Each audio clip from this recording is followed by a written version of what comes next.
I'm not on a subject that I know a lot about here, the trickle-down economy, which I gather came out of Chicago a long time ago. Chicago School of Economics, yeah. Well, Pope Francis has said this recently. The promise was that when the glass was full, it would overflow, benefiting the poor. But what happens instead is that when the glass is full, it gets magically bigger. Nothing ever comes out for the poor. Trickle-down economics do work?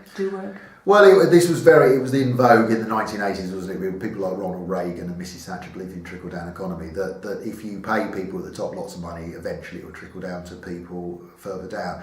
I don't believe it works, actually. I mean, this is a perfect example where it comes back to inequality and it comes back to poverty, actually, is that when you have money, you work the system to make sure you keep that money. And this is where tax evasion comes, isn't it, for example, that if you're wealthy enough, if you can afford the accountants and the lawyers to take your money and hide it in Bermuda or hide it in the Cayman Islands, you can do that.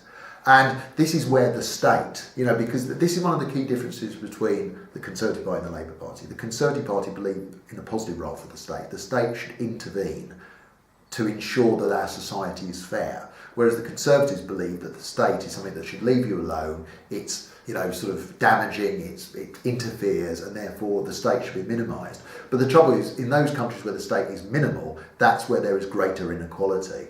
Now, I'm not proposing we become like Cuba or North Korea, but the state actually intervening and actually saying, for example, that tax evasion is wrong. That, if you're a non-dom, you should pay your tax. And it comes back to this thing about the redistribution of wealth, doesn't it, really? That the best way of redistributing wealth is by having things like progressive taxation, that people at the top pay more than people at the bottom. So, for example, coming back to it, people at the top should pay their 50p, and what we propose is to bring in a 10p starting rate of tax so people at the bottom pay less. So the state redistributes wealth from the top to the bottom via things like tax credits, via things like the welfare state. So I don't believe the trickle-down economy works unless the state is actually prepared and governments are prepared to tax the wealthy and ensure that that goes down to the less well-off. I mean, I'm lucky enough to have a well-paid job. And if someone said to me, inequality is bad for society. I mean, there's a great book called The Spirit Level,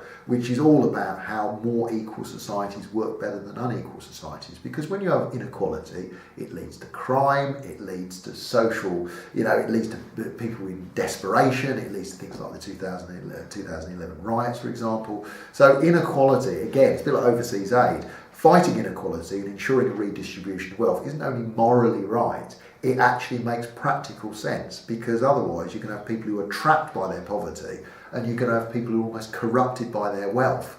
So I think that redistribution, that's where the state does it, just allowing the free market to do it. It doesn't work. The wealth does not trickle down. You only have to look at the gap between rich and poor in the Reagan years and the Thatcher years in Britain and America, and the gap opened enormously.